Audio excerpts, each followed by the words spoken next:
Mga nakakatakot na building sa Escolta, pinuntahan natin, alamin natin ang kwento at kasaysayan ng mga ito sapagkat ang ilan sa mga gusaling nakatayo pa hanggang sa ngayon ay dumaan sa matinding pagsubok gaya ng pangalawang digmaang pandaigdig.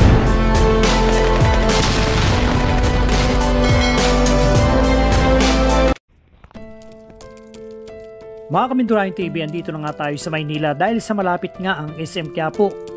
Kilala rin bilang SM Clearance Outlet at SM Carriedo, ang kauna-unahang SM na binuksan noong November 4, 1972 ay matatagpuan mo dito sa may Carriedo. Ang tindahan ay pag-aari ng Chinese-Filipino billionaire na si Mr. Henry C. At ito ay kasalukuyang pinamamahalaan ng SM Investment Foundation, SM Department Store Incorporated. Ang tindahan ay na-renovate muling inilunsad bilang SM Clearance Store. So mga Kamindurahin TV, kung sanay kayo dito sa Carriedo Station ng LRT pagbaba nyo, ilang hakbang lang ay makikita nyo na ang kauna-unahang SM sa Pilipinas.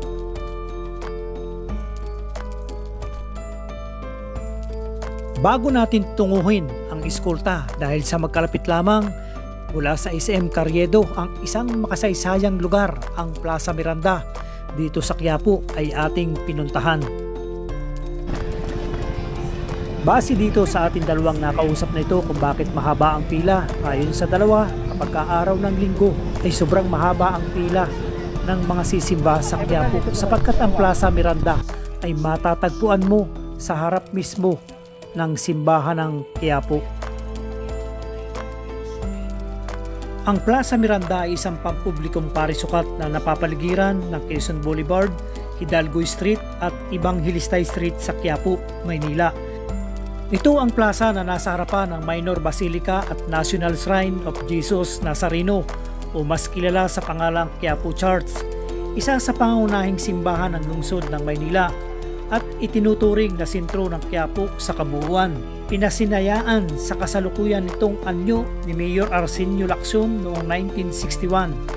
Ito ay ipinangalan kay Jose Sandino Miranda na nagsilbing bilang kalihim ng Treasury ng Pilipinas sa pagitan ng 1833 hanggang 1854. At sa ngayon mga Kamindurahin TV ay pupuntahan na natin ang Escolta, pero bago yun ay nais ko munang mag-request sa ating mga Kamindurahin TV at iba pang mga viewers na hindi pa nakakapag-subscribe sa ating channel ay pakiclick naman yung subscribe sa baba at papindot ng ating bell button para ma-update ko pa kayo lagi sa aking mga vlog. Maraming salamat po. Ito yung sinasabi ko sa inyo kanina mga Kamindurahin TV, ang LRT Carriedo Station. Pagkababa mo nito ay lampasan mo lang itong isita na ito at sa gilid nito ay makikita mo na ang kauna-unahang SM sa Pilipinas. Mga Kamindurahin TV, andito na nga tayo sa may Escolta at kapansin-pansin ang building na ito, ang Plaza Pier, na madalas naming puntahan nung kami nag-aaral pa sa PMI noong 1995, pero ang nakakalungkot ngayon ay sarado na. Mga Kamindurahin TV, ang Escolta Street mismo ay isang malawak na open-air museum at exhibition ng isang architectural heritage at magagandang tanawin noon. Mga Kamindurahin TV, kapag narating nyo ang Escolta ay mapapansin nyo agad ang building na ito na may mga lumot na. Ito ang Don Roman Santos Building na matatagpuan sa silangang dulo ng Escolta Street, nakaharap sa Plaza Lacson ng Santa Cruz, Manila. Ito ay itinayo noong 1894 sa estilong classical at inokupahan ng Monte de Piedad Savings Bank. At dito mo rin matatagpuan ang American Red Cross Hospital noong World War II at Prudential Bank noong 1952. Ang gusali ay inayos noong 1957 at inokupahan din ito ng bangkong BPI. Tao ka na? 60. Mula noong 60, dito ka na tumira? Bata pa ako, direktor ako eh. Andito ka na? Oo. Inabot mo na bukas ito, hindi? Inabot ko. Inabot mo na open to? Oo.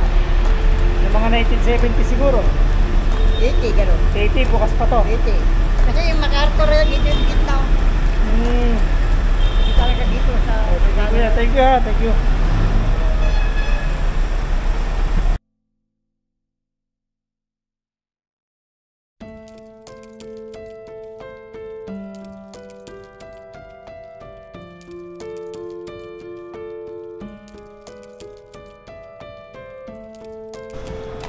Ang pangalawang building na ating pinuntahan ay ang Regina Building. Ang orihinal na pangalan ay Ruas Building at ang orihinal na tatlong palapag ay idinisenyo ni Andres Lana de San Pedro at pinalawak hanggang 4 na palapag ni Architect Fernando H. Ocampo na ito ay nabili ng pamilyang De Leon na kumpleto noong 1934. So ibig sabihin mga Kamindurahin TV, talagang dumaan din ito talaga sa pangalawang digmaang pangdaigdig.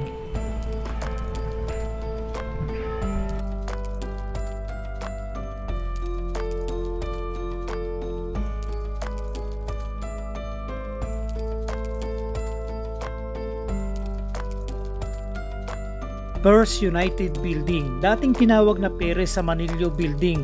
Tinayo ito noong 1928 at isang Pilipino architect na si Mr. Andres Luna San Pedro, anak ng sikat na pintor na si Juan Luna. Isa ito sa namumukod tangi na Art Deco sa Pilipinas. Ito ang site na sikat ng Bert's Department Store at punong tanggapan ng mga movie production site kagaya ng mga entertainment icon na sina Dolphy at Nora Honor.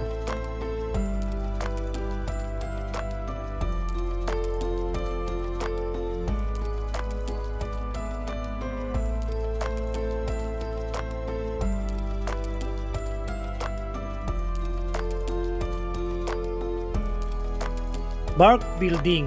Itinayo ito noong 1919 ni Architect Thomas Arguelles at dito mo matatagpuan ang unang lokasyon ng elevator sa Pilipinas.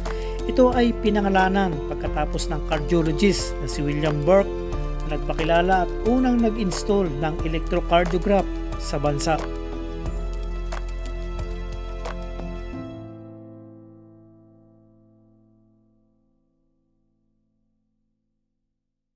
Natividad Building. Itinayo ito noong 1920s. Ipinanganak sa Pilipinas ang Espanyol architect nito na si Fernando de la Cantera Blondo. Ito ay isang halimbawa ng book art sa bansa.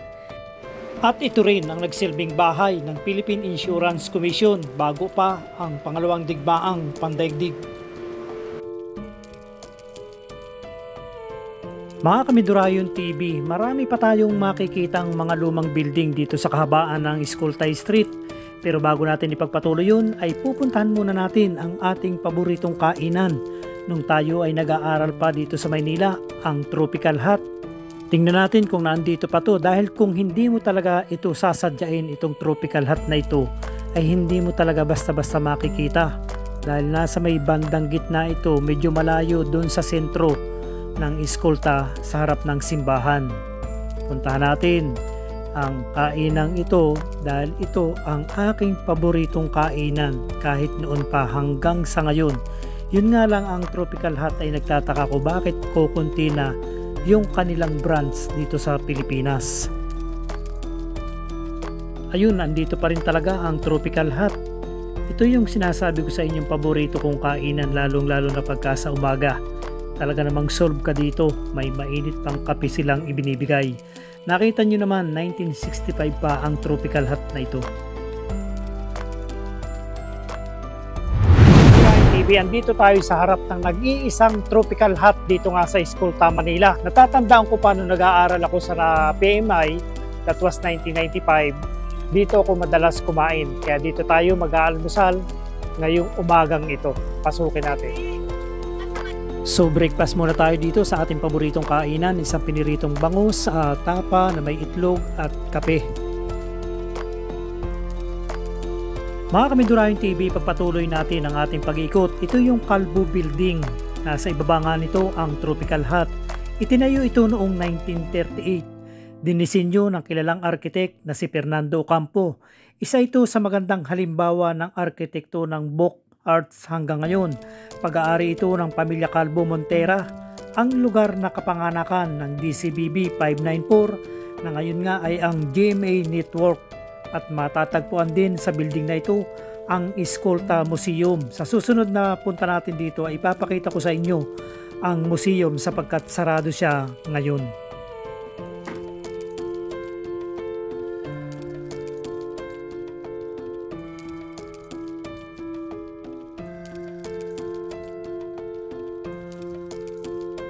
Hindi rin nakaligtas sa atin ang Plaza Yuchenko.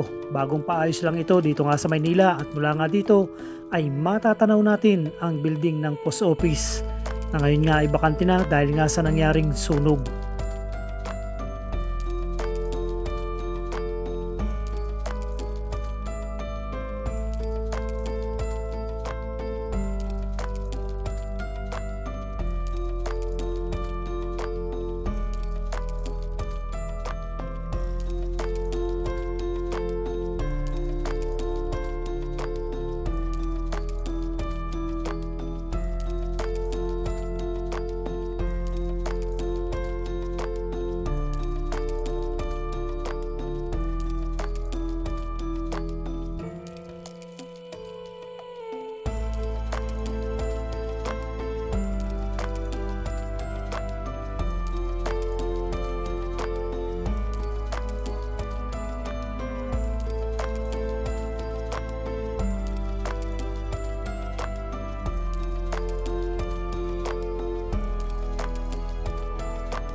Isa pang nakakalungkot na malaking restaurant dito nga sa may Binondo ay sarado na rin.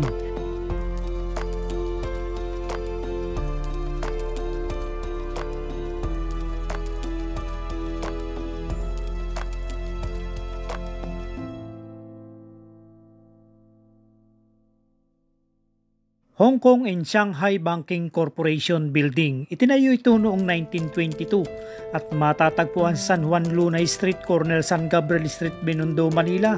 Original na tanggapan ng bangkong HSBC.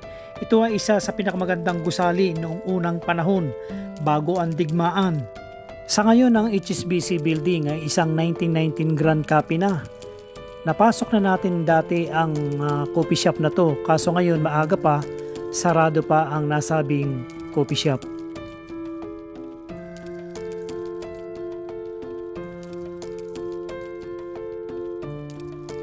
Mga Kamindurahin TV, hanggang dito muna ang ating pag-explore at babalik nang muli tayo kung saan tayo nagsimula kanina, doon sa may harap mismo ng simbahan ng Santa Cruz.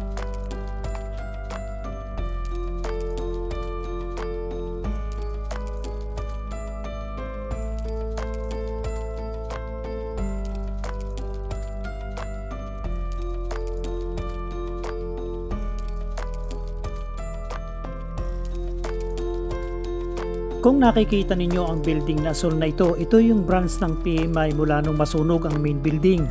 At 4 na taon akong nag-aral dito sa college. Katabi mismo ito ng Ungpin na sikat na bilihan ng mga alahas.